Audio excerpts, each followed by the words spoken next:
It's TalkErie and the Joel Natalie Show from our Kingdom Financial Group studio here at 5th and State. We're also live on YouTube and on Facebook, having the crucial conversations that Erie needs. And once a month here at the end of the month, we get a chance to chat with Her Honor, the mayor of the city of Erie, Daria Devlin. Good to see you, Mayor. Appreciate it. Good to be here, Joel. Another month done here. Isn't it like a flash? It's ridiculous. Yes. They just go by so fast.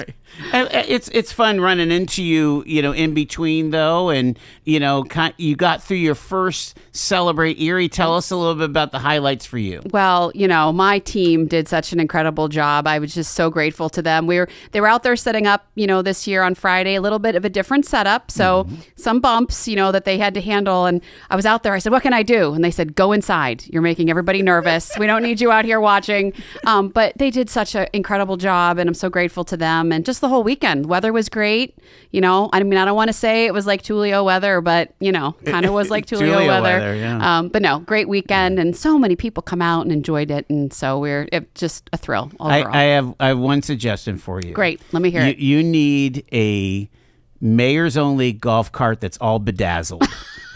I'm not really a bedazzled girl, Joel, just so you know. But or then make it like look like a police cruiser or something like that. Okay. Or all in purple. Yeah, there you go. Yeah, it was definitely my smile and wave weekend. I saw you going around with Rocco there. Yes. So I mean, by Rocco, the way, he is amazing. Oh that my guy. gosh, incredible, just incredible. And from Rocco, Hunter Lytle, who handled so much of it, and then Public Works and the police. I mean, just everybody is so on that whole weekend. So I hope the city enjoyed it. We certainly did. Yeah, it was a really great lineup. Yes. Shaney was able to introduce the what do you call that? The Chalk Walk stage. Yeah. Wasn't that fun? Wasn't it a great fun. addition this year? Oh yeah, I loved playing up there. Yeah, I heard really good things about really good feedback, and really glad to help the businesses down here between 4th and 5th Street.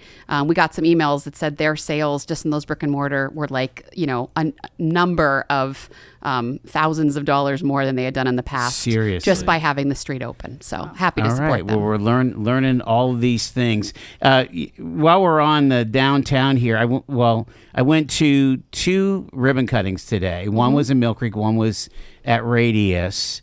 And it just indicates to me that there's continues to be a strong bias toward being bullish on Erie. Are you sensing that on the business side of things? Absolutely. In fact, I was in a meeting today with some of our economic development partners, just talking about, some opportunities we have for new businesses to locate in Erie, sitting next to Tina Mangine and hearing all the great things that are happening, with her projects and, some of that momentum and excitement spreading. So, I mean, it is definitely picking up momentum, I would say, in every level. And certainly we're glad for our neighbors in Mill Creek and whatever, what we have coming in Erie. So, yeah, I feel incredibly optimistic about where we're going.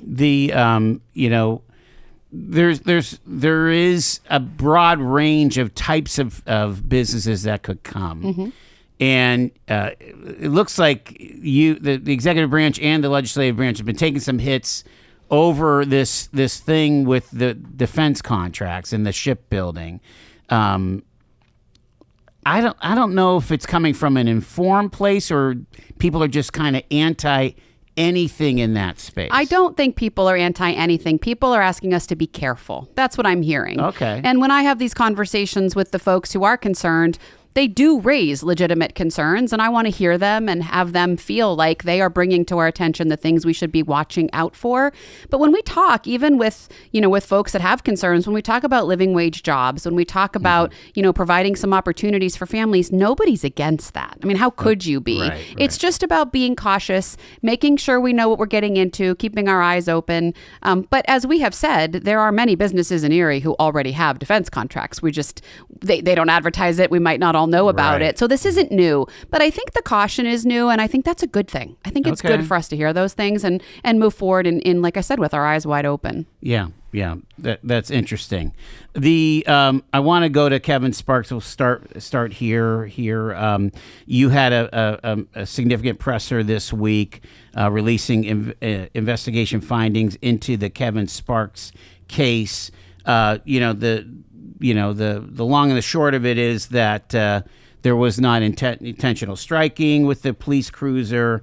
There was not a violation of police department policy when it comes to reasonable force, and that they did not use force after Mr. Sparks was contained with handcuffs and under police control. But meanwhile, you had to demote an officer, and you made a change to the body-worn camera policy. Again, let's go as deep as we can here. Were you satisfied with the results of the investigation? First, Joel, I want to say that this was an incredibly hard video to watch, and it's been circulated. And, we need to acknowledge the fact that Mr. Sparks is a person in our community. He's a son, he's a nephew, he's a brother. And this was very difficult. And we needed to do everything we could to conduct a thorough investigation to make sure that, that we could stand behind the actions of our officers. And we did that. I mean, I am incredibly grateful for the efforts of Chief Laura and Inspector Janice, who led the investigation, who went through car and body cam footage and traffic reports and police radio broadcasts from that night and memorandums and interviews, and gathered all the video, even the private video from around that area. And so, yes, the investigation was thorough. We understand that not everyone is going to agree with the outcome, but I had to be able to stand behind it, and I can. What we found was that as the use of force policy is written, our officers acted within it. And they, the things that they did to bring Mr. Sparks under control were allowable under the use of force policy. And we also found, as you noted, that the officer, by looking at the car camera footage and the car footage, like the black box essentially from the car, we could see when he was braking. We could see, that he was not accelerating into Mr. Sparks when they collided on the sidewalk. So a difficult case, to be sure, but we had to be fair to our officers and to Mr. Sparks to conduct that thorough investigation. And I think we did that. It was shocking to me to look at the video that went around social media and compare it to the actual dash cams and the body cams. And it was to me, it was almost like a totally different story, Mayor. Well, it's hard to see. And we recognize, and in fact, even when I met with the family, I went to see them on Sunday afternoon to prepare them for what was coming on Monday. And then I invited them to come watch the video with us on Monday morning. And, I think they kind of looked at us and said, well, we wish we had seen this sooner.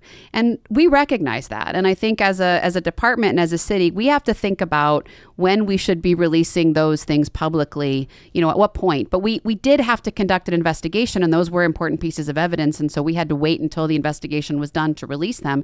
But we agree. I mean, when you see things up close and you see them as they're happening, it does paint a bit of a different story.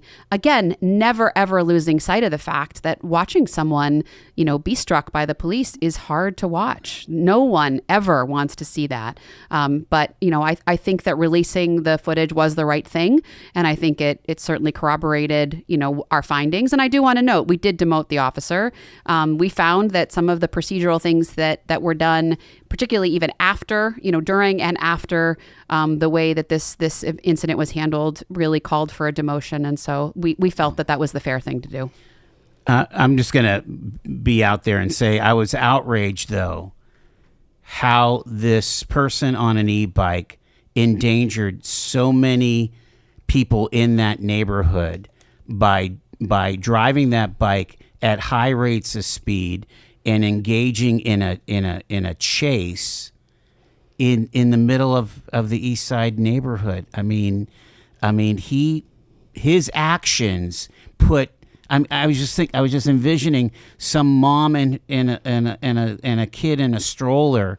They make one false move and they're devastated. Well, and I think, Joel, we want to be really clear here that even the family, in talking with them, Mr. Sparks' actions clearly were wrong in going down through that pursuit. That, of course, does not justify any wrongdoing or action taken to him, right? So Right. we want to hold both of those things. You're correct that he was wrong in engaging the police in that pursuit, and the police still have every responsibility to treat him within the confines of what is allowable. 100%. So yes, I mean, all of that can be true at the same time. And again, I think we are satisfied with where we came down on this. And I am proud of the transparency that we are trying to show. This is a shift. I hope people understand that. This is a shift for us to go down the facts of the case, to show all of this footage, to be public and clear about that. That's what I promised when I was running for mayor, and that's the administration I've tried to build. And we will continue to have that transparency, whether we're right or we're wrong, whether people like it or they don't, but just making sure we're telling the full story and we're telling the truth about what's happening. How can it be, though, a deterrent, a teachable moment for the public to say, when you're interacting with the police and they're trying to talk to you, you comply? Well, it's funny. I was with the superintendent today with Dr. Gibbs for our monthly meeting. And I said to her, I think one of the things the community is asking for is opportunities to educate our students while they're in school, middle and high school, about just like basic common sense of life, like how to read a lease, what credit scores are like. And I would argue that we'd add to that list how to interact safely with the police. I mean, I think that I don't think we've done a good job of communicating with our kids about what their rights and responsibilities are. And I think that there's certainly opportunities there for us to do that, in collaboration with the school district and with our community organizations. There's room for improvement there for sure. Yeah, the communication can go both ways. Let's take the break here. I appreciate that. I want to talk about communication between the community and the police, but we'll take the break first. It's 18 after 4. The mayor is with us here on TalkErie.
Mary Daria Devlin is with us here on the Joel Natalie Show.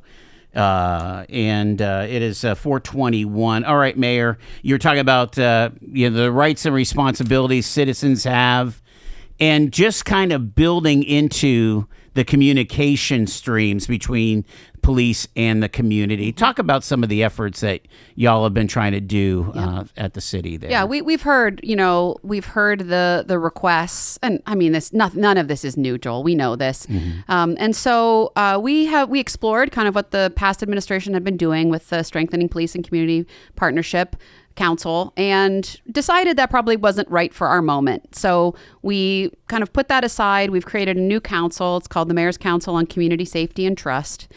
We've put together about 25 members of that council, some law enforcement, probably about 10 law enforcement to 15 community members. That's rough, but making sure both are at the table. And it's an opportunity. We had our first meeting a number of weeks ago. It's an opportunity for us to do three things. We want to review policy. So you talked in the last segment about a policy change that we're making as a result of this incident around body-worn cameras. So that will be a place we can discuss policy changes. Let's be specific. Sure. They cannot be put into sleep mode anymore. Correct. It was allowable before for officers to put their body-worn cameras into sleep mode for what we would call intimate moments, essentially using the bathroom or something like that, so they couldn't be recorded, right? Yeah. And that was allowable, but the problem is the officers had to remember to take it off of sleep mode, and that wasn't always happening. And I don't think that was being done with any malice or intent. It's just it was an accident that kept happening. So particularly as a result of this, we decided the sleep mode now has been disabled. So there's no opportunity for that. Are there other policies that seem to be kind of under the microscope right now?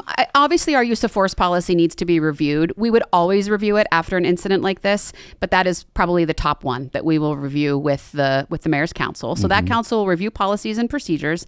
It will provide us with a place to talk about an incident. So if we had this council when the Sparks case actually happened, we would have reviewed the body cam footage with that council. We would have talked with them about what we should be saying to the public, what other information we needed. So we would use it for incident review. And then the third purpose is to develop and implement a plan for ongoing trust building. So this cannot just be every summer we take out the ice cream truck and the cops give out ice cream and we call it a day. This needs to be ongoing, a strategic plan for making sure that our officers and our community members have opportunities to interact, talk, learn about each other, and build trust. And so that's kind of the third purpose of this council as it moves forward. We have a ton of work to do, and I have high hopes that this council will be able to help us do all those things. Well, I mean, are you dealing with generational distrust with the police?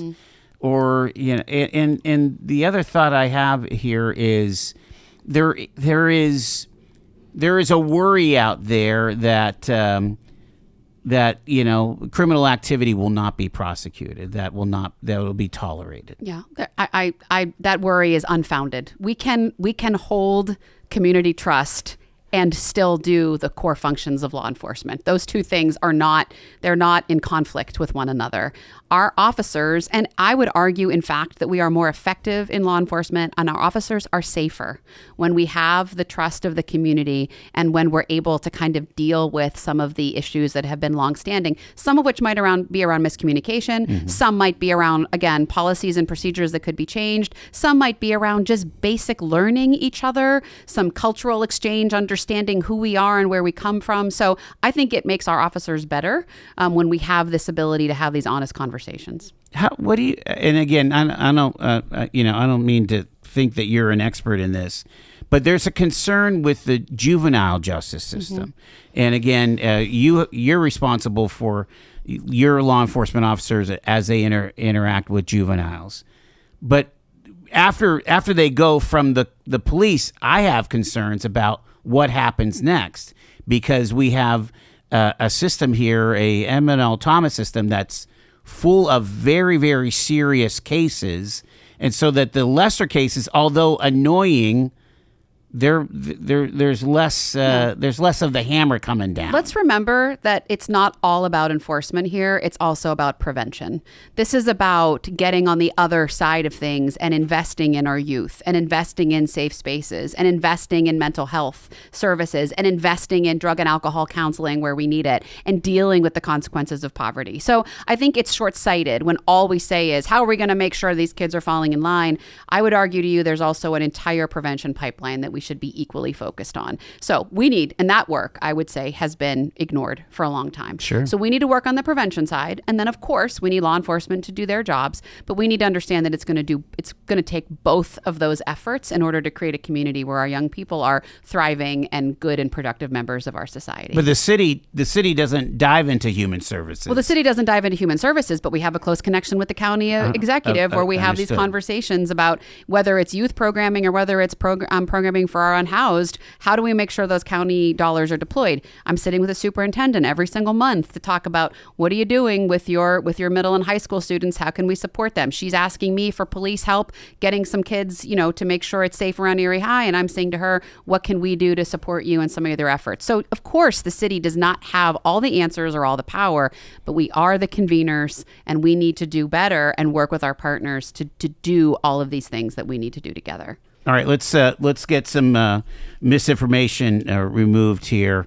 We're seeing across the country these teen takeovers, Portland, Maine, Pittsburgh, you mentioned. Is it happening in Erie? We have not had one of these classic teen takeovers. And in fact, before I came here, I wanted to confirm that. So we called the chief of police and he confirmed. Now, do we have places where, we have gatherings of youth? We do. I would not call them these coordinated teen takeovers. We're not at that point yet. But where we have, and sometimes have been reported to us, of course, law enforcement goes up there and we do what needs to be done. And I will, be honest with you, as one of the things, you and I just talked about, we have had a problem this summer at the public dock. Okay. And we recognize that. The Port Authority has been very good about reporting to us concerns, working very closely with our officers. We've actually had dedicated patrols down there every weekend over the summer, which is not cheap, by the way, but we recognize and want to keep folks safe. So are they able to break stuff up? Oh, absolutely. Okay. I mean, when our officers are down there, they're able to get it under control. The problem is if there is a problem down there and if it takes them a minute to get down there, now sometimes things are out of control. But what we're hearing, please correct me if you're hearing something else. We're hearing about, drag racing up and down State Street there. Yeah. We're hearing about really loud music. We're hearing about people riding around on the hoods of cars and going really fast. That's the kind of thing that we've been hearing. We heard about a musician coming out of one of the clubs that got accosted. Yes, he emailed my office, and so we heard that as well. So we have had officers down there. I think we as a community need to talk about safety and security on the waterfront, particularly as we continue to develop it. And we might need to ask some of our partners to help us, because as it stands with our complement and with the budget we have, it's awfully difficult for us to dedicate a patrol to be down there all the time. So we need to work with our partners at the Port Authority and Erie Events to understand how we can really help keep folks safe down there. Would it be even to the point of that the port would have a cruiser or Erie Events have a cruiser? Well, Erie Events does have security, and they do provide their own security down there and do it very well. They work well with our officers. My understanding is the Port Authority did used to have their own kind of police force that was done away with. So, we certainly don't want to just say we have to bring that back, but we do need to work with our partners, because certainly this summer there has been an uptick in concern down there. Yeah, and again, I'm just looking forward to the Bayfront Parkway being reopened, coming very everybody soon. Coming back, and you're not going to want to have that. We are not. For our visitors. Correct. And I will say we've taken zero tolerance approach this summer. Have you? When things are happening, we are absolutely dealing with them on the spot. All right, Mayor Daria Devlin is with us here. We got to take the break for the bottom of the hour news. More ahead here. We're going to talk about Erie's finances, what PFM has to say, whatever that means.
434 Talk Erie and the Joel Natalie Show, live from our Kingdom Financial Group studio here.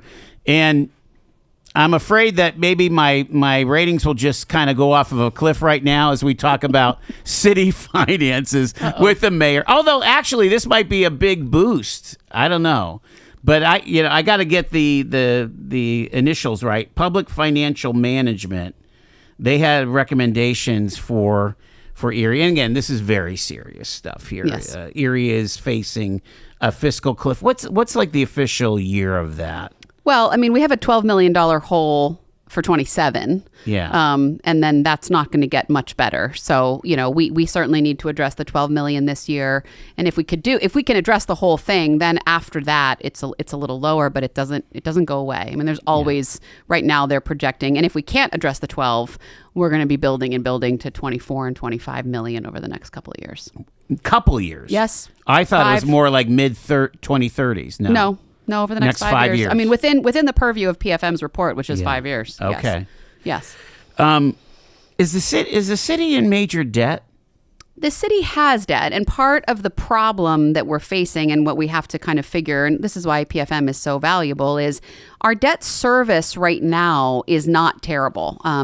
When the Schember administration took the prepayment on the water lease that everyone is familiar with, they used a large portion of that to pay down debt. And that is a good thing. I mean, it's good that they did that. The problem is they paid down the debt that was closest to them in time. They didn't kind of spread it out so that, it would affect debt payments for many years. So for the years following those actions, the debt service was basically $0 or $1 million, something very, very low, which was great for them in those years. Right. The problem is it didn't address the longer issue. So what we're facing now is those debt payments starting to go back up, plus the addition of the bond issue that the last council put into place for the Miller Brothers project, which was an additional $20 million.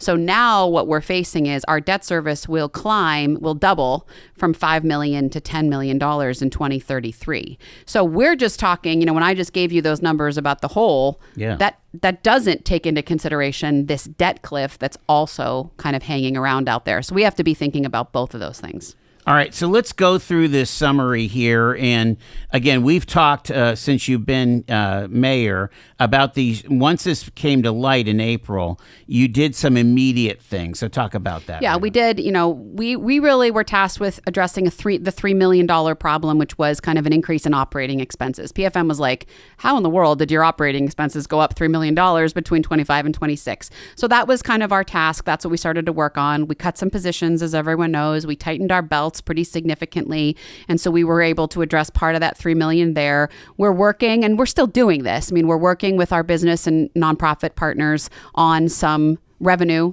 basically some one-time grants. And I think we'll be successful in raising about $1 million there. And then we have a couple of changes that we probably need to implement before the end of 2026. We need to look at some of our prescription drug changes that, might be able to come up with. So we really focused on the $3 million gap, which I think we were pretty successful at. And now we have these midterm and longer term ones. Some of that is the rest of this year, and some of it then is as we look beyond 2027. You said at the in caucus with the council that your plan is not to eliminate any more people, but you're hoping that you'll have attrition and conversations with folks about whether retirement is a good option for them right now, and then not replacing those positions. Yeah. So that is, I expect there to be a number of other positions that will go that way before we get to 2027. Okay, so you're expecting we're having those conversations now for an exit in December and January. Wow. You're continuing to do budget reviews to control costs in 2027. So needless to say, even as we are at the end of August, the budget is open for 2027. Everybody's looking at it. We are working on the budget for 2027 now. We're having meetings with all the department heads, and overlaying all those conversations will be, this is not a spending free-for-all. We need to cut wherever we can and control our spending at every level. And I think everybody understands that as we build the 2027 budget. I mean, you look at other folks that are in commercial situations. Insurances have gone crazy. Obviously cost of goods. I mean, your maintenance department just to buy a 2x4. Everything's expensive that way. Is that what you're seeing with the city? I'm saying here? that, but I'm also saying just being smarter. So, we have uniform allowances for many of our employees. That doesn't mean that the whole uniform allowance has to be spent every single year. Yes, we need, just because a number is budgeted does not mean that it is within our purviews to just go out and spend that money because we have it. That's kind of some of the thinking that we're getting some control over right now. And then just making sure we're being smart about how we're using things like paper and ink and postage, and just kind of making sure that departments are being efficient in their use. I mean, those numbers add up. And I think that those are the kinds of things. And when we look at those in every single department, you start to see some larger savings. It used to be if you got a city job, it was like a golden ticket. I would not say it's like that now. I mean, look, let me be. Is there still decent? The benefits are, of course, wonderful.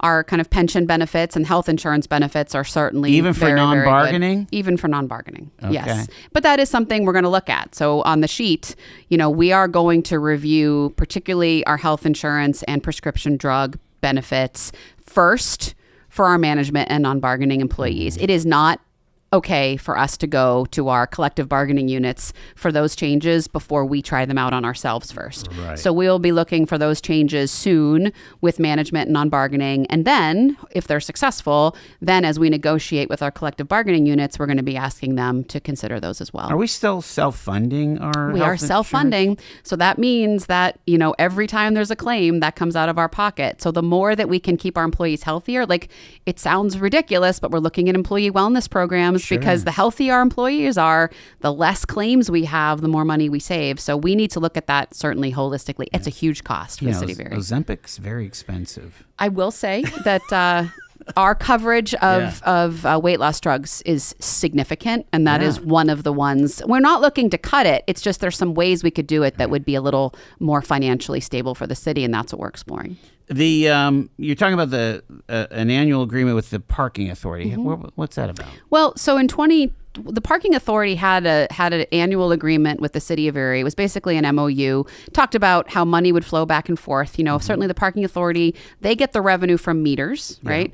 But the city of Erie gets the revenue from tickets, from collections. And then there was an agreement made that a certain amount of each ticket, I think $3, would go back to the parking authority to support kind of their app and technology. So every year this agreement was signed. It also included an annual contribution to the city from the parking authority in lieu of the parking tax. So the parking tax was levied a number of years ago by city council on all kind of commercial parking garages.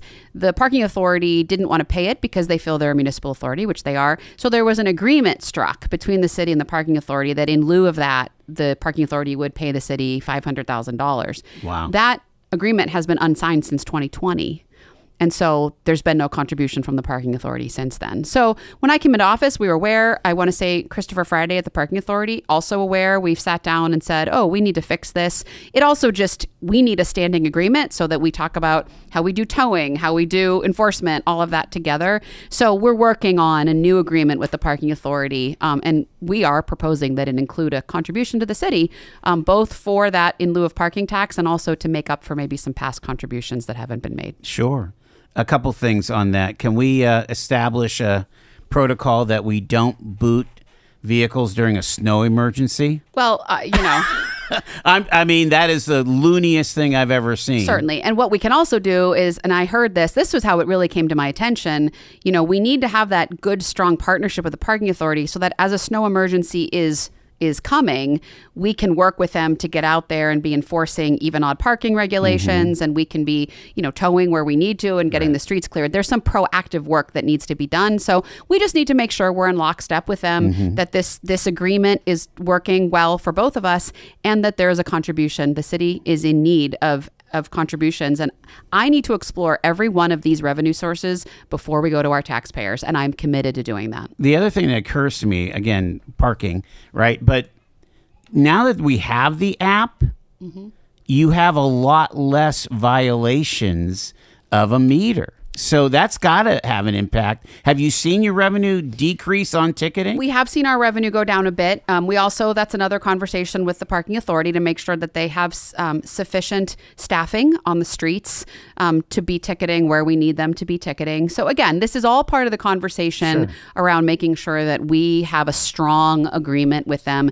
You know, I like to say to people, our municipal authorities are in essence our cousins. We are all part of the same family. We are all supposed to be moving in the same direction. And so we just need to make sure we're doing that with every one of our authorities. Or else you might get like mustard sprayed on you or something. Okay, tax increase 2027. What's that looking like? I mean, the school district does it every year. The school district didn't do it last year, but did do it this year, yes. I mean, here's where we are. There hasn't been one in the city in a number. I mean, this year, the Schember administration did put one in 26 budget before they left office. There will need to be a tax increase this year in the city of Erie. I'm not prepared today to say what that percentage is going to be because we don't have the budget completed yet. And so we really need to figure that out. What I would like to see, Joel, is I would like to see us get away from the roller coaster of no increase, no increase, no increase, no increase, giant increase. You know, I think that's been the tradition. So a mayor comes into office, mayor does a huge tax increase because the mayor figures they have a couple of years to get right with the citizens with no increase before they have to run for re-election. I don't love that. And I think we need to be honest with our citizens about what it's going to take to keep the city financially stable and stop making them guess every year. Sure. And so this year will be one, and then we're going to have to see moving forward. But I'd rather see us just be upfront with our citizens so they know what to expect. Consider issuing a pension obligation bond to trigger an MMO recalculation in 2027. This is a complicated one. Super. Our MMO is our minimum municipal obligation. That's what we have to contribute to our pensions. Because right now we're overfunding that, right? We are not overfunding. We are overcollecting. But our pensions are not 100% funded. Certainly they're not. But they're much better than they were a number of years ago. And I want to say, hats off to the Schember administration. They did fix that problem. So that certainly was. So the MMO is calculated regularly every 2 years, just on a cycle. It would be helpful for us to know what our actual MMO is sooner than waiting for 2 years so that we can put that into the budget for 2027. If we wait, we won't have that new MMO until 2028. If we did this pension obligation bond, it's essentially a paper borrowing that would trigger a new MMO calculation. By doing this bond issue, we'd be basically borrowing from ourselves and paying ourselves right back, but it would trigger this new calculation. And then we could use that calculation for the 2027 budget. Is this just all the arcaneness of our third-class city status? That is not. I mean, certainly we're tied in some ways with our pension to our status as third-class city. But no, I mean, any municipality would have this issue with the way that the state does pensions. Well, but it's complicated. It might cost us a little money. So PFM is proposing it and saying, let's talk about it. And city council needs to understand it. You know, I mentioned it at the caucus and Councilor Horton was concerned. So there's some education we have to do here. It's not a given. All right.